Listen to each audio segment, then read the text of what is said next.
Hello friends, नमस्कार। जय जगन्नाथ।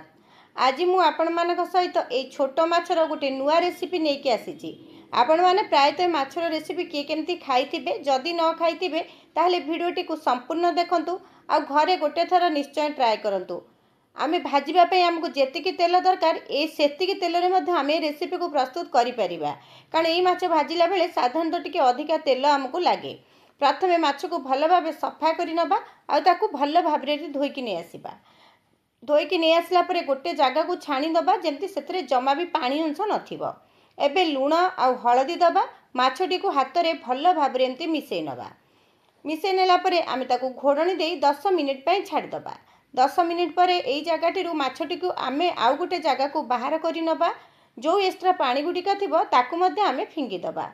आपण जदि ये छोट माछ को यही प्रोसेस रे करेंगे, छोट ठार बड़ समस्ते खुशी रे खाइबे, कारण ये माछ टिके छोट पिला माने जमा खाई पारंतिनी, कारण तांको पाटी रे कंटा लागि जाए। आमे मध्ये खाइला बेले हमकु टिके कष्ट हुए। तापरे देखंतु माछ को छाणी नेला परे आमे सेतिरे दबा किछि जीरा गुंड, किछि काश्मीर लंका गुंड, अदा रसुण आ पाचिला लंकार एठी गोटे पेस्ट बनैथिली। तापरे एठी 2 चामच सोरिष बटा, आपण चाहिले सब मसला को एका सहित बाटी परिबे, जेमती कि जीरा सोरिष तापरे सेठी अदा रसुण लंका दे बाटी नेबे। बास गोटे पेस्ट रे हेइ जिवो। एठी मु देई दउची किछि बेसन बा 2 चामच बेसन दबा, 2 चामच कॉर्नफ्लोर दबा। सेम क्वांटिटी रे देबे, अल्प बेसी करिवेनी। माछरे जेते पानी अंश कम रहइबा आपन को बेसन आ कॉर्नफ्लोर सेतिकी ही कम लागिबो। जदि आपन माछरे पानी अंश अधिका रखि नेबे ताहले आपन को बेसन बेसी लागिबो आ खाइबा पई जमा भल लागिबोनी। एठी माछ को आमे भल भाबरे मिसई नबा। मिसई नेला परे चलंतु एबे माछ को आमे छाणीबा। आपण भाबुतले छाणीले बेसी तेल लागिबो नाइ, सेमिति किछि नुह, कारण माछ को भाजिला बेले मध्ये अधिका तेल लागे। आमे अल्प अल्प कि तेल दिए, सेति पे एकाथरे आमे तेल दे देबा आ माछ गुडी को आमे छाणी नबा। आ छाणीला बेले टिके सतर्कतार सहित छाणीबे, कारण ए माछटी पकेला परे टिके फुटे आ छिटका मध्ये आसी पारे। सेति पे आपण घोड़े घोड़े अधा घोड़े कि आकु भाजिबे। जो जार भिडियोटी मुझे आपण मानकु देखै पारिनी, तेलटी भल भाव गरम हम। देखो मुझे केतिकी तेल नहीं, से तेलर आमर टिके बड़का रहिबो। आमे जे आउ माछ तरकारी याको व्यवहार करिनबा।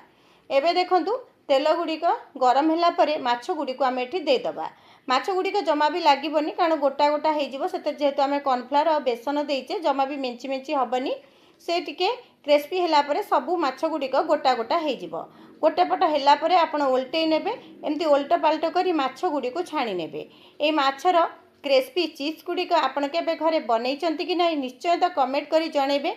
आ एमिति कला परे घरे समस्ते खुशी रे खाइले। आ एमिति करबा द्वारा आपणक पिला माने मध्ये ए छोट माछ को खाई परिबे। ए देखंतु जो बळका तेल अछि आ जो गुड़िक अछि मु मध्ये एई तेल रे छाणी नेइथिली। आ छाणीला परे मध्ये आहुरी तेल बळका थला। एबे आउ जो गुड़िक अच्छी ताकू आमे मध्ये सेई प्रोसेस रे छाणी नबा। रेसिपीटी जदि भल लगी गोटे सुंदर कमेंट दबा पई जमा भूलिबेनी। रहुची नमस्कार। जय जगन्नाथ।